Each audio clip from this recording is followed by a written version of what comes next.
ویسے تو جو دعائیں وظائف میں بتایا کرتا ہوں اس کی عمومی اجازت ہوتی ہے، اسپیسیفک کسی ایک کو اجازت دینا ضروری، کسی ایک کو دے بھی دی تو آپ جو جتنے بھی لوگ سنتے ہیں تو میری طرف سے سب کو دلی اجازت ہوتی ہے، وہ میرے جو وظائف کر سکتے ہیں، اگر وہ سیم ان کا مسئلہ ہے تو بالکل کر سکتے ہیں۔ خیر ہے کہ اللہ کا نام اور اللہ کا کام ہی سب کچھ ہے، اس کائنات کی جان اللہ کا نام اور اللہ کا کام ہے، سبحان اللہ۔ اور یہ اللہ کا کلام تو ہم نے پورا کیا اور اب اللہ کے نام پہ آ گئے۔ سبحان اللہ۔ اور نام کی طاقت یہ ہے کہ بس نام لیتے لیتے دنیا سے چلے جائیں تو آگے کام بن جاتا ہے۔ سبحان اللہ۔ تو اس لیے جو ہے سوچا کہ اسماء حسنہ، اور خود قرآن کریم میں اللہ تبارک و تعالی نے فرمایا ہے کہ قل ادعوا اللہ عبد الرحمن ایما تدعوا فلہ الاسماء الحسنى، کہ پیغمبر ان کو کہہ دیجئے اللہ کو اللہ کہہ کے پکاریں یا رحمان کہہ کے پکاریں، یہ سارے اچھے اچھے نام اس اللہ ہی کے ہیں، اللہ جیسے چاہے پکارو، یا اللہ کو، یا رحمان کو، یا رحیم کو، یا رؤوف، یا کریم، جس طرح پکارو گے، فرمایا یہ خوبصورت حسین سارے نام جو ہے اسی اللہ کے ہیں جو اللہ سب کچھ دیتا ہے۔ سبحان اللہ۔ تو یہ اس سے پھر خیال آیا کہ اسماء حسنہ پر گفتگو کروں، تو لہذا آج ہم اللہ کا جو پہلا نام یعنی خود اللہ، جو اللہ کا ذاتی نام، اس سے ہم شروع کریں گے۔ سبحان اللہ۔ اللہ جو ہے اس مالک اور خالق کا نام ہے جس نے کائنات کو بنایا، کائنات کے مالک اور خالق اور رازق کا نام جو ہے اللہ ہے، اور اللہ جو ہے اللہ تبارک و تعالیٰ کا ذاتی نام ہے۔ باقی جتنے نام ہیں وہ صفاتی نام ہیں، کسی نہ کسی وصف پر دلالت کرتے ہیں، لیکن لفظ اللہ جو ہے یہ اللہ تبارک و تعالیٰ کا ذاتی نام ہے۔ اور مفسرین نے لکھا ہے کہ تمام اسماء حسنہ میں سب سے اعلیٰ اور افضل ترین نام جو ہے وہ اللہ ہے۔ اچھا، ہاں، کیونکہ ظاہر ہے اللہ کا ذاتی نام ہے، ذاتی نام۔ اس لیے علماء فرماتے ہیں کہ یہ علیہ یعلو سے مشتق ہے۔ علیہ یعلو کو من عطا کرنا،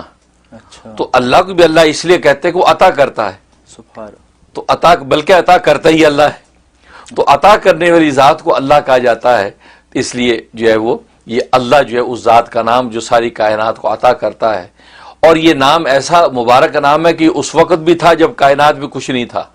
سبحان اللہ۔ اور اس وقت بھی ہوگا جب کائنات میں کچھ نہیں ہوگا، سبحان اللہ۔ بلکہ جب تک یہ نام اس کائنات میں گونجتا رہے گا تو اللہ تبارک و تعالی آسمان و زمین کی کائنات کو قائم رکھیں گے۔ اس لیے حدیث میں فرمایا کہ لا تقوم الساعة حتى يقال في الارض اللہ اللہ، کہ اس روئے زمین پر قیامت برپا نہیں ہوگی جب تک کہ اس زمین پر اللہ اللہ کہا جاتا رہے گا۔ سبحان اللہ۔ یعنی اس میں بھی کسی عبادت کا ذکر نہیں کیا کہ نماز پڑھتے ہوں گے لوگ، روزے رکھتے ہوں گے، زکوٰۃ، بلکہ اللہ اللہ اللہ، بس اللہ اللہ کا ذکر بھی اگر ہوتا رہے گا تو اس نام میں اتنی طاقت اور تاب ہے کہ آسمان و زمین کو تھامے رکھے گا۔ سبحان اللہ۔ اور اگر اللہ کی اس حکم کی اطاعت ہوتی رہے تو پھر تو قیامت کا سوال ہی نہیں ہے۔ تو اس نام میں اتنی طاقت ہے کہ کائنات کو اس نے تھام رکھا ہے۔ تو اللہ جو ہے اللہ کے تمام ناموں میں جو مشہور نام 99 نام ہیں، ورنہ مفسرین نے چنانچہ علامہ سیوطی رحمۃ اللہ علیہ نے ایک روایت کے مطابق 5000 نام شمار کیے ہیں، 5000، بعض مفسرین نے 35000 نام شمار کیے ہیں، کیونکہ اللہ کے صفاتی نام بہت ہے کہ جتنے دنیا میں اوصاف بن سکتے ہیں سارے وصف اللہ کے ہیں۔ تو اللہ جو ہے، اور اللہ امام سیوطی رحمۃ اللہ علیہ کا قول یہ کہ لفظ اللہ اس میں جامد ہے، جامد ہے، نہ کسی سے بنا نہ اس سے کچھ بنتا ہے۔ لم یلد ولم یولد کی جو شان ہے گویا کہ وہی شان اللہ کے اس نام کی بھی ہے، گویا کہ نہ یہ جامد ہے، نہ اس سے کچھ بنا، نہ یہ کسی سے بنا، تو گویا یہ ان کا یہ اپنا ایک ان کا مزاج، ایک ذوق۔ تو لفظ اللہ جو ہے یہ جو ہے وہ یہ اللہ کا ایک ذاتی نام، اور اس کو ادا کرنا، اس کو جو ہے جب زبان سے لیں تو اس کے بارے میں مفسرین نے لکھا ہے کہ اس کا ادب یہ ہے کہ اللہ کے ساتھ کوئی جو ہے وہ تکریم کا جملہ لگانا چاہیے، جیسے تعالی، اللہ تعالی نے فرمایا، یا تبارک و تعالی، اللہ تبارک و تعالی کا ارشاد ہے، یا اللہ جل جلالہ کہنا چاہیے، یا اللہ جل شانہ نے یہ ارشاد فرمایا۔ تو لفظ اللہ اکیلا بولنا تو فرمایا جائز تو ہے لیکن خلاف ادب ہے، کیونکہ اللہ کو اس چھوٹے موٹے کسی لقب کے ساتھ شمار کرنا چاہیے، بیان کرنا چاہیے۔ بلکہ حضرت حکیم الامت تھانوی رحمۃ اللہ تو عجیب بات فرمائی کہ اللہ کی ذات اگر یہ ہم پر شرط لگا دیتی کہ میرے نام کو القابات کے بعد لینا، جیسے دنیا کے اندر کسی بڑے بادشاہ کا جب نام لیا جاتا ہے تو القابات کے بعد نام لیا جاتا ہے، اللہ اگر ہم پہ یہ شرط لگا دیتے تو ہم زندگی پر القاب ہی شمار کرتے کرتے دنیا سے فنا ہو جاتے، اللہ کے نام لینے کی نوبت ہی نہ آتی۔ اللہ،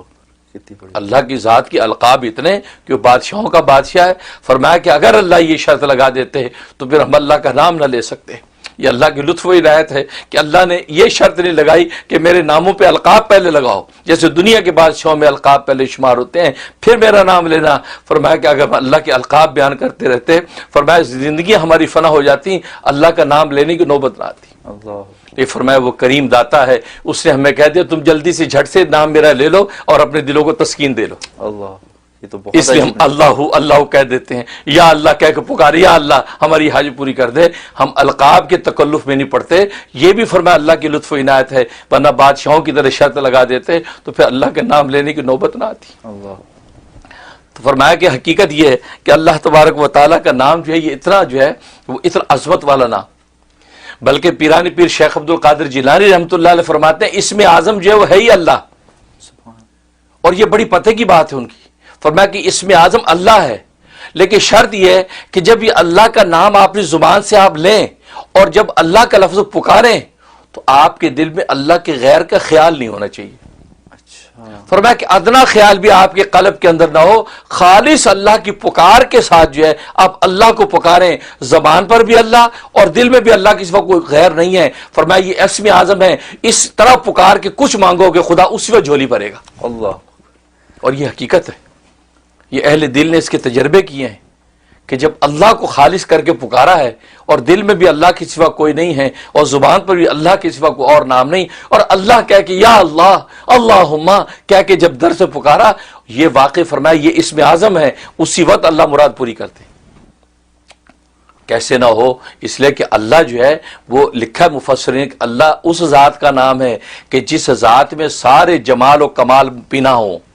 سارے جمال و کمال پر جو ذات حاوی ہوتی ہے اس کو اللہ کہتے ہیں۔ سبحان اللہ، اب سارے جمالات سارے کمالات جو ہے وہ اللہ کی ذات کے علاوہ کس کے پاس ہوں گے؟ فرمایا سارے جمالات و کمالات اللہ کی ذات کے اندر جو بند ہو جاتے ہیں، فرمایا یہ اللہ اس ذات کا نام ہے۔ تو اس لیے یہ اللہ جو ہے اتنی عظمت والا نام ہے کہ اس اللہ کے نام کو واقعی اسی عظمت کے ساتھ اگر لیں تو واقعی اہل دل اس کا تجربہ کرتے ہیں کہ جب لیتے ہیں تو واقعی جو مانگتے ہیں ہاتھ خالی نہیں لوٹتے۔ سبحان اللہ، اس لیے پیرانی پیر نے کہا کہ اسم اعظم ہے یہی۔ سبحان اللہ، چاچی امام اعظم ابو حنیفہ رحمۃ اللہ علیہ کا بھی قول یہ ہے کہ اسم اعظم لوگ ڈھونڈتے ہیں، اللہ کا لفظ جو ہے اللہ کا جو نام یہی اسم اعظم ہے۔ سبحان اللہ، تم اس نام کو سچی صدق دل سے پکار کے تو دیکھو خدا کیسے پوری کرتا ہے۔ سبحان اللہ، تو یہ تو اللہ کے نام کی حقیقت ہے۔ اور جہاں تک اس کے فضائل و فوائد کا تعلق ہے، علماء نے لکھا ہے کہ ایک اس کا فائدہ ہے کہ اگر دل میں شکوک و شبہات ہیں ایمان کے حوالے سے، عبادات کے حوالے سے، اور آج کے یہ تشدد کا جو دور ہے، نظریات کا تشدد ہے، طرح طرح کی چیزیں سامنے آتی ہیں، تو انسان اللہ پر ایمان کو ڈاماڈول محسوس کرتا ہے، اور نئی نسل خاص طور پہ جو ہے اس حوالے سے تشکیک کے اندر مبتلا ہو جاتی ہے کہ یار پتہ نہیں اللہ ہے کہ نہیں۔ فرمایا اس کے لیے زبردست اس میں تاثیر ہے کہ یا اللہ یا اللہ یا اللہ، فرمایا 1000 مرتبہ پڑھ کے سینے پہ دم کیا جائے اور پانی دم کر کے پلا دیا جائے، فرمایا جس قسم کی دل کے اندر شکوک و شبہات ہو گئے رفع ہو جاتے۔ اچھا، ماشاء اللہ، اور آج تو ہر بندہ پریشان ہے کہ یار یہ دل کے اندر کیا ہے، اس کے بیٹھ گیا، یہ تو اسلام سے بھاگ رہا ہے، یار یہ تو ایمان کی باتیں نہیں کرتا، یہ تو غیروں کو دیکھتا ہے، بس یا اللہ یا اللہ یا اللہ یہ 1000 دفعہ پڑھے، اول آخر 11 مرتبہ درود شریف، اور اس کے بعد جو ہے وہ دم کر دیں۔ بلکہ میں تو کہتا گھروں کے اندر عورتیں جو ہیں، مائیں پورے گھرانے کو، بچوں کو، بڑوں کو، سب کو پلایا کرے دم کر کے، انشاءاللہ ان کا دل جو خدا کے ساتھ ہی جڑا رہے گا اور اللہ سے ہٹے گا نہیں۔ سبحان اللہ، یہ کس کا یہ فائدہ؟ کتنے دن کرے؟ یہ 41 ڈیز، 41 دن 41 days. 41 دن کریں، انشاءاللہ تبدیلی آ جائے گی۔ الحمدللہ، اور دوسرا فائدہ اس کا یہ کہ اگر کسی کا کام اٹکا ہوا ہے، بڑا مشکل کام ہے، ہو نہیں پا رہا، اور زور لگا لیا، ساری کوشش کر لی، کام نہیں ہو رہا، تو جمعے کی نماز سے پہلے خلوت میں بیٹھ کے صرف 200 مرتبہ پکارنا ہے، اچھا، اللہ اللہ اللہ اللہ، 200 مرتبہ بس اس کا ورد کرنا ہے، اول آخر 11 مرتبہ درود شریف کے ساتھ۔ فرمایا کہ کیسا بھی مشکل کام ہو اللہ تبارک و تعالیٰ اگلے جمعے سے پہلے حل کر دیتے ہیں۔ اچھا، عجیب تاثیر ہے اس میں، صرف ایک دن کرنا ہے؟ صرف ایک دن، پھر اگلے جمعہ ہے، اگر نہیں پھر کر لیں سبحان تو، ورنہ فرمایا کہ وہ تو پڑھنے والی کی اس پر ہے کہ سچائی کے ساتھ پڑھ رہا ہے، صدق دل سے پڑھ رہا ہے، تو اگلا جمعہ آنے سے پہلے کام ہو جانا ہے، ورنہ فرمایا کہ 7 جمعے پورے کر لے، انشاءاللہ کہیں نہیں جاتا کام، آپ کا کام ہو کے رہے گا۔ سبحان اللہ، یہ جمعے کی نماز سے پہلے، خواتین جمعہ نماز نہیں پڑھتی، گھر میں ہوتی ہیں، تو دیکھ لیں کہ جب وہ لوکل مسجد میں جمعے کی نماز کب ہے جی، 1:30 بجے مثلا جماعت ہے، بس اس سے پہلے وہ 1 بجے بیٹھ کے گھر میں پڑھ لیں، سبحان 12:30 بجے تو اس سے پہلے پڑھ لیں خلوت میں بیٹھ کے یکسوئی کے ساتھ، انشاءاللہ بہت زبردست عمل ہے۔ میں آپ نے ایک چیز فرمائی تھی حضرت شیخ کے حوالے سے، پیران پیر کے حوالے سے، کہ اللہ اس طرح سے کہے کہ کوئی اور کچھ بھی نہ ہو، خالص ہو کے اللہ کو پکارے، تو خیالات نہ ہونے کا کیا مطلب؟ اس لمحے میں نہ ہو، کیونکہ اس سے پہلے اللہ کا نام پکارنے سے پہلے بھی خیالات ہیں، اس کے بعد بھی خیالات ہیں، اور پھر خیال نہ ہونے سے کیا مراد؟ کیونکہ اپنی ضرورت کا خیال تو کم سے کم ہوگا جس ضرورت کے لیے پکار رہا ہے۔ یہ اچھا سوال کیا، بہت اچھا پوائنٹ اٹھایا۔ بھئی نہیں، وہ اس لمحے میں جب پکار رہا ہے نا، اور جس ضرورت کے لیے پکار رہا ہے، اس لمحے میں بس یہ تصور و صدق دل سے کہ اس ذات کے علاوہ کوئی کرنے والا نہیں ہے،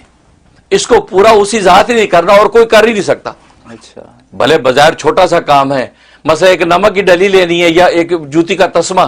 تو تبھی تو نبی کریم صلی اللہ علیہ وسلم نے فرمایا کہ جوتی کا تسمہ ہو یا نمک کی ڈلی ہو، وہ خدا سے مانگو۔ حالانکہ نمک کی ڈلی پڑوسی دے دے گا آپ کو،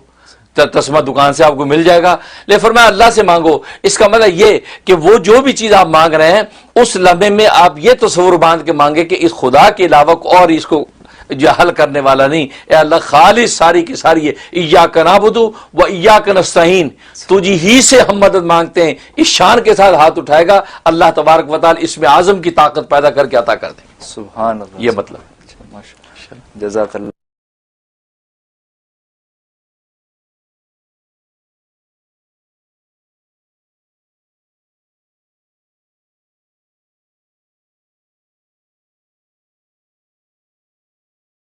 سب سے پہلے تو ٹیلی فون کے جو ڈیز ہیں اس کے بارے میں آپ سب رات نوٹ کر لیں۔ پہلے میں نے بدھ اور جمعرات یہ 2 دن ٹیلی فون کے رکھے ہوئے تھے، نیو یارک کے ٹائم کے حساب سے 12 بجے سے 4 بجے تک۔